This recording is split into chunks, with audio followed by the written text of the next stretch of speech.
Peter Kuper, who has very kindly agreed to take a little time, a kind of a lunch break with Peter, live from New York Comic Con. And of course, many of you know that Peter Kuper is a cartoonist and graphic novelist who is, kind of the inheritor of the Spy versus Spy comic strip. And he's right there on Artist Alley. His work appears in The New Yorker, The Nation, and Mad, among many others, where he's written and illustrated Spy versus Spy for every issue since 1997. He's the co-founder of World War III Illustrated and has produced over 24 books, including Sticks and Stones, The System, Ruins, and adaptations of many of Franz Kafka's works. His most recent graphic novels include Kafkaesque, Heart of Darkness, and Insectopolis, A Natural History. In 2011, Peter began teaching at Harvard University's first course dedicated to comics and graphic novels. And he has been a really wonderful He teaches at Harvard too. The art and humor of Mad. So welcome, Peter. We are so happy to have you with us. Thank you. And I hope you can hear me over the crowd. we can hear you very well. Yeah. How's it going over there? That's great.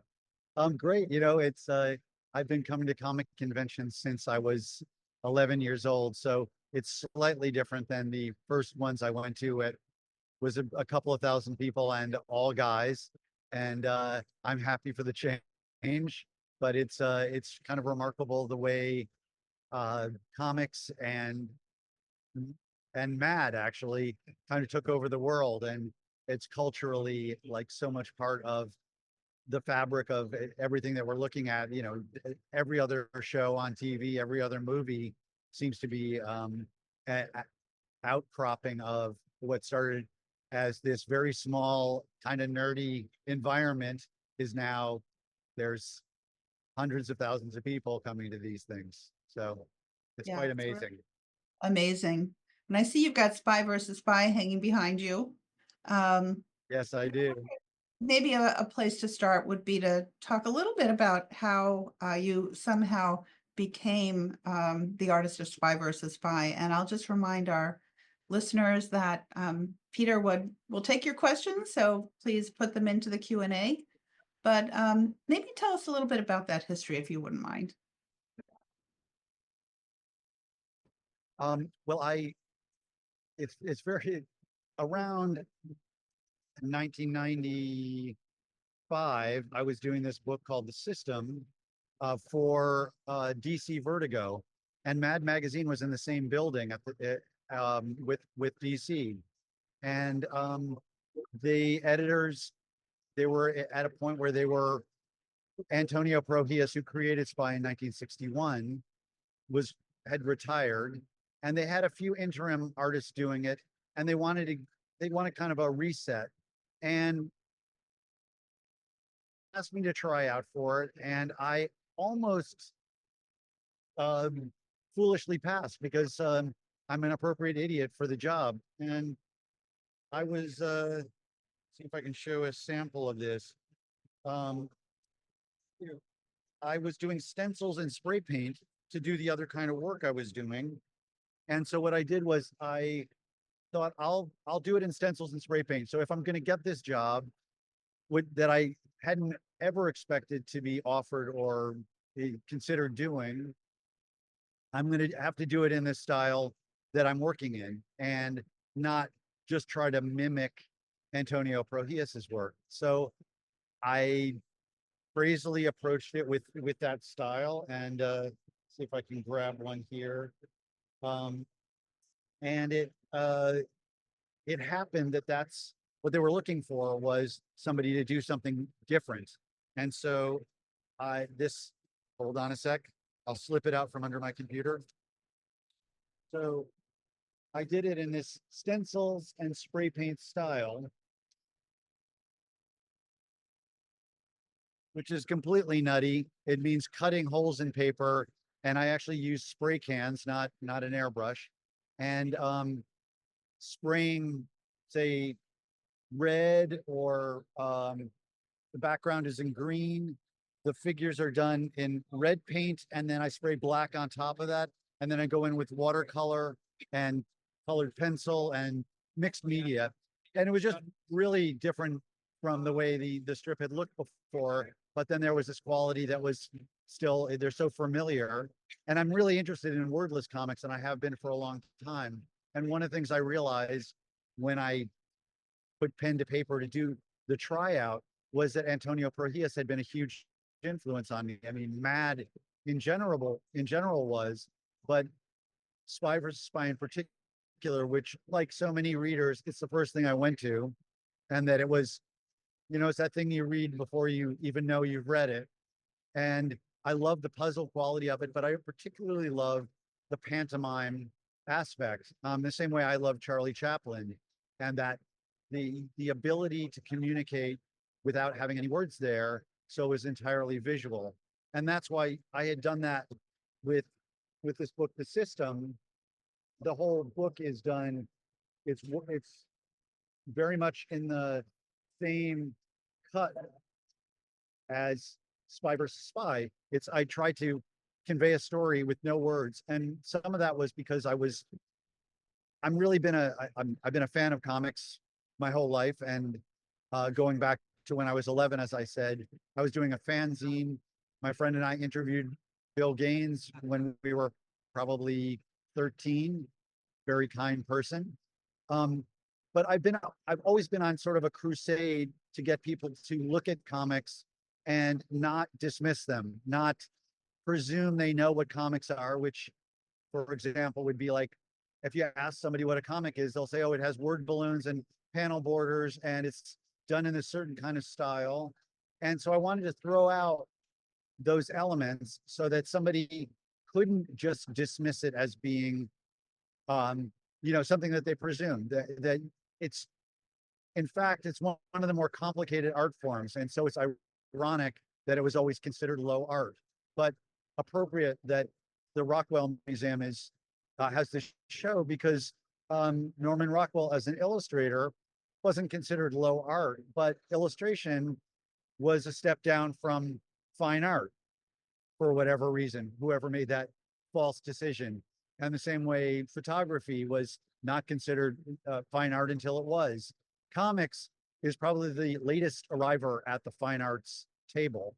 And so I feel like it's now kind of just getting its due. And the show at the Rockwell is such a great example of the brilliance and how complicated this art form can be when you take a look at a Will Elder or a Wally Wood early art. It's mind-blowing how complex they are, and the juggling of words and pictures, or in the case of Spy versus Spy, no words and just pictures, but nonetheless a clear story being told. Peter, can you say a little bit about that early interview with Bill Gaines? How did you come to, did you go to the office or knock on the door or make an appointment? What happened there? It was as simple as the coming to a comic convention like this, but like I said, I kind of wrap my whole year around getting to go to a comic convention, and that I grew up in Cleveland, Ohio, and that an annual event, my mom would chaperone, or my friend's dad would chaperone us to New York. We'd stay in the hotel where the Comic-Con was, and walking around was Sergio Aragones, who I met when I was 12, and he did me a sketch. And Bill Gaines was there, and there would be panels and things that they have now, only they were at a much more intimate level. So at the end of a talk, or for that matter, my friend and I just saw Bill Gaines walking around and walked up and said, hi, we're doing a fanzine. Can we interview you? I had my little tape recorder, and we had some basic questions to ask, and we took him, to a side table, and then held the mic in front of him and asked him things about Mad. And he was incredibly kind, and we were, getting to record this remarkable history. And, and that was all really available. And I mean, in many ways, it kind of still is. I mean, people may approach me and say, hey, can I interview you? And I invariably say yes. And that's still uh, it's still going on. And people still do something like a fanzine, although often it's more like a podcast. But that was very available, and you know, Will Eisner, Harvey Kurtzman, all of these people would show up at comic conventions, and you could go up and they they do a drawing for you, they give you a signature, they maybe have their latest book, and it was um, the place where I got to see adults who actually did this profession, and it got into my head the crazy notion that I too might one day, if I could possibly learn how to draw and write, could do the same thing. But I think it planted a seed for me that was, um, you know, I never really had any great abilities, but what I did have was this incredible enthusiasm for the form, and I think it just kind of got into my bloodstream, and so that when it came time to try to do it, I was able to draw upon all that visual knowledge I had from reading a million comics and studying Antonio Prohias and Sergio Aragones and Wally Wood and Jack Davis and everybody who was in Mad, and also seeing the politics colliding with humor that was going on in Mad, which I think helped inform my sense of humor, especially having grown up during the Vietnam War.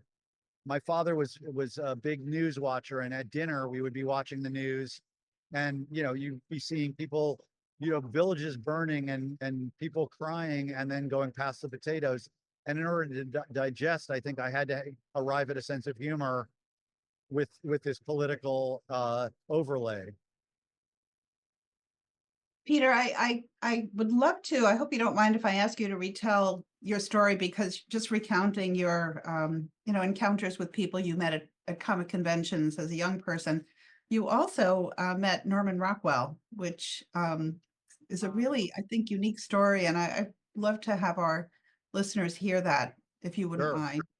mind. Another, I feel like I've been hit by the luck truck, because being interested in the form and these various forms at an early age, even though I really didn't have, I wasn't doing much drawing. I did a little bit, but my sister was going to music school in Stockbridge, and or just outside Stockbridge, and the Norman Rockwell Museum at that time was in a house on Main Street, and my parents took me there, and it absolutely blew my mind. I mean, I was coming up with these paintings, and I still couldn't piece together that a human being had done, put blobs of paint on canvas and arrived at these images. And the storytelling in it, everything about it was just completely rocked my world.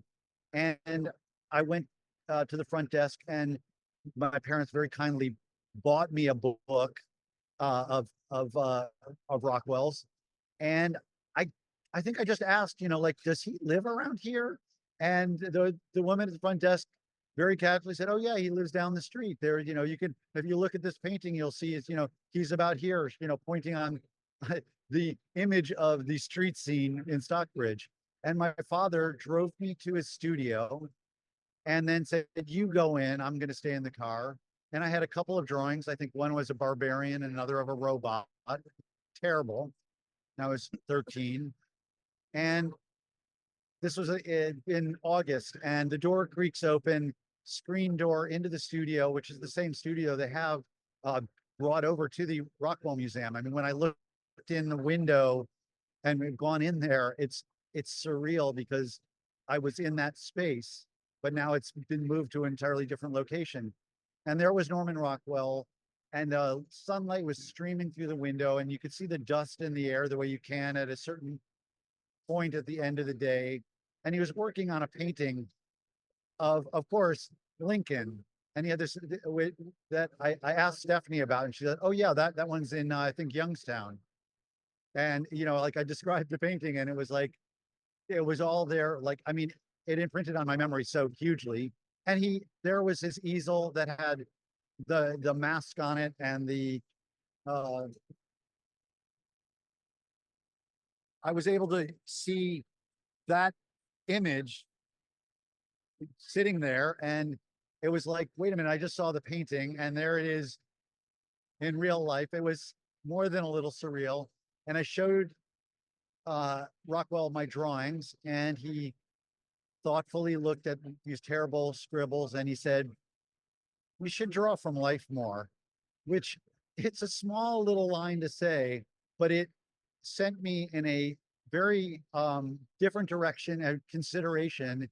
And, I found myself heeding that suggestion. And he wrote in my book to Peter Kuper, an aspiring artist, which I still have. And there was no indication that I was an artist or, how much I could aspire. But he was a clearly a gentle soul. And then I got fairly obsessed with him. I read his autobiography, and I read whatever I could about him. And when I moved from Cleveland to New York when I was 18, I had read that he had gone to the Art Students League. So I enrolled there, and I did feel like, the smell of the paint, that was the same smell that he would have been smelling in the hallways. And there were probably a few teachers that were there. There were some relics from his time, a guy named Robert Beverly Hale, who was I think, close to 1,000,000 years old, and probably was teaching there when Rockwell was there. And it was, anyway, he had a huge impact on my my sense of what was possible. And I became an illustrator along with being a cartoonist. And as a teacher, I show Rockwell's very comic-like drawings in my class. There's one piece that he did called My Studio Burns that is a fabulous sequence comic strip. I don't know, Stephanie, do you have that at the Rockwell Museum? Do you have that original? We actually do have that. Yes, it's in a private collection, but it's here. Yes, we've been fortunate to boy, show that. I'm gonna have to ask for that tour. But Definitely. We'll give you Rockwell was that an special incredible tour. cartoonist. I mean, it's when you look at his work, it's not just photorealism. He knows exactly where to elongate something, to exaggerate. The reason why we recognize Rockwell, a Rockwell figure, so particularly, is because he understood about attitude of the figure and just the modest ways that he would exaggerate something that made it not just a replication of photos, but a real vision of and then all the storytelling that's in it. When you look at an individual Rockwell, you're not actually looking, it's not a static image. It's an image that you read like you would a comic. And I think of it as being sort of like a Diego Rivera mural, where there really is storytelling going on and you're reading it that way. And there it So is. Yeah, beautiful. Peter, we have it up Fantastic. on the screen. I don't know if you can see it, but my colleague Rich Bradley. I can see it, and it's as stunning as I remembered, and that beautiful with a little bit of white in that. But you see, you actually are reading this page, and it has all of the earmarks of comics without panel borders. And in fact, it rings a bell, kind of like a Jules Pfeiffer almost, because one of the things that Pfeiffer did was he removed the word balloons. And so, and perhaps you told the story about Rockwell being asked to do the Alfred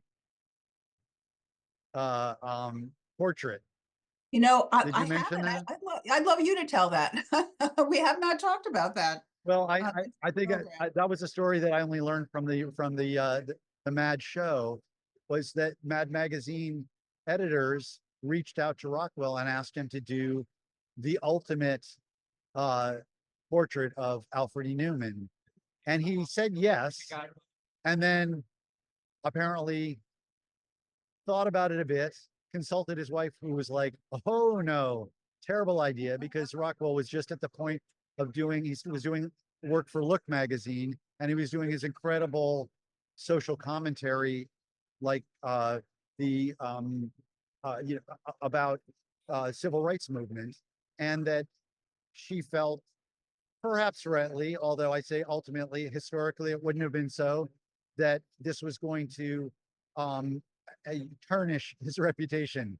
So this goes back to the point of comics being a very much of a low art form, and it was certainly considered that as really something very disposable, which in many ways it is, but in many ways it also, as we know from Action Comics #1 selling for over $1 million, that the people that disposed of it are now kicking themselves. But yeah, so so he passed on that, but you have a beautiful letter exchange at in the exhibition, which many people have come over to me at Comic-Con and said, I went to the exhibition and it completely blew my mind. And my favorite are the ones who went to see Norman Rockwell, not knowing that it was going to be there, and stumbled upon it, or assumed it was going to be one room of mad and not a complete takeover of the museum. And to the extent that it is, it's really a brilliant thing. And everybody I've talked to was like, can it travel, please? And of course, we'd love to have it come to New York. Well, we thank you so much, Peter. I mean, I love the way you told that story, and I'll just mention that we had the letters from the editors to Rockwell, but Grant Geisman, who's on our next panel, actually had the response. And so it was really so much fun in the exhibition to put those letters together and understand why Rockwell did not actually do the Mad cover of Alfred. But I'll just ask you a couple more minutes. Can you just say a little bit about your process of coming up with ideas for Spy versus Spy? Because I know that Sure. you talked a little about how they came in some ways from, everyday life as you were observing it. Well, I mean, Spy versus Spy it was created by Antonio Prohias, who was a Cuban artist, and he actually was a top-notch political cartoonist, and was and he was the kind of political cartoonist who looks at what's going on politically and comments on it. And as it so happened, Castro wasn't so pleased with the comments he made about the nuances of Castro's presidency.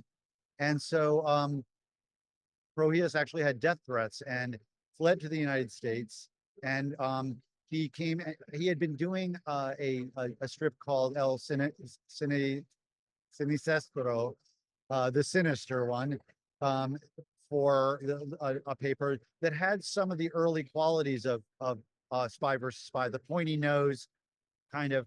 But when he got to the States, he worked this up as a commentary on the Cold War, and he took that to Mad, and he spoke no English. He never spoke English, and hilariously, so they managed to.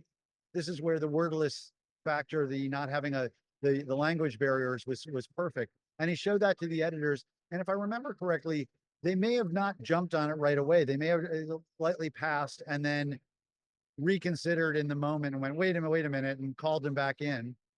But then he became a staple of the magazine and hugely influential. And when Sergio Aragonés approached Mad, of course, Sergio is from Mexico and spoke Spanish as a first language. And so he was introduced to the editors as mi hermano, my brother. And they thought he was actually his brother. And that probably helped him get the job. But anyway, it's a really funny process to try and come up with ideas for Spy versus Spy. I look at Prohias a lot. I have when I'm fiddling with it, but also some of it is just like a matter of looking at what's the latest way we figured out how to kill each other. Maybe it's going to be AI now. And so I'll scribble along and just sort of do try out little different things. Maybe like there's a kind of an AI. I looked at some designs or think about robots and things that are a little bit more modern. And I'll just play around. Sometimes I just literally start sketching their faces and then have something come to me that, because they look like, I don't know, they sort of remind me of a safety cone on the street, or and this is sort of some of the noodling drawings that then turned into I'll do a rough idea like that, and then when I piece it together, if the editors approve it, then it goes to something like this, which I was doing on original Mad paper, which was really fun. And for a while, as I said, I was cutting stencils and using spray paint, and that looked like this. So these are actually holes in paper that I've cut. And then I sprayed it, as I said, I sprayed it with red paint and then black paint on top of that, sort of focused a little bit more on where the spies are. But you can see, you're seeing holes right through this. And so it's completely insane. So there's the pencil drawing. And then I photocopied that and cut this stencil and then spray painted it onto watercolor paper. And then that becomes, then I have like a sort of basic template, and then I can go from there to with adding the details, watercolor, panel borders and things that if you cut a stencil completely, it falls apart. So there are some of those things that I have to leave out, but it makes for that kind of graphic quality that I really can't get any other way. And it was very useful also as an illustrator. I did things like that. And this is a Time magazine cover I did. And this is with stencil spray paint, and there's some collage, little watercolor in there, but you can really see the spray can's sprayiness of it. And it turned out to be a really good, it had the gritty quality I wanted to convey while still having a sort of cartoony aspect to it. And there's a little collage of an actual photo of a nose. So I think that brings us to our time. And I So want to says thank my, you for such a great show and tell, and taking time out from the Comic-Con to be with us. But we have Oh, some terrific examples of Peter's work on view. Thank you so much for your support of this project, Peter. And thanks for having me in the show. And I recommend to anybody who's on this to get up to Stockbridge and see this show. It is one of the most remarkable shows, art shows, period. But there's never been anything like this for Mad Magazine either. So thank you so much, Stephanie. Thank you. Well, we will talk to you soon.